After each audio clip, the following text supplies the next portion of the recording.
Hi, this is the Motorola Moto G84 and I'll show you how to check battery temperature with Ampere app on this device.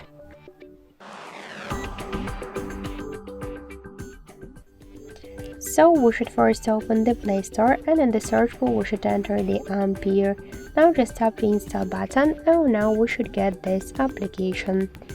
So after that just tap to open the app, click to yes I agree, pick close and tap to OK. So now we could see information about my battery temperature, and in my case that's 32 and 1 degrees.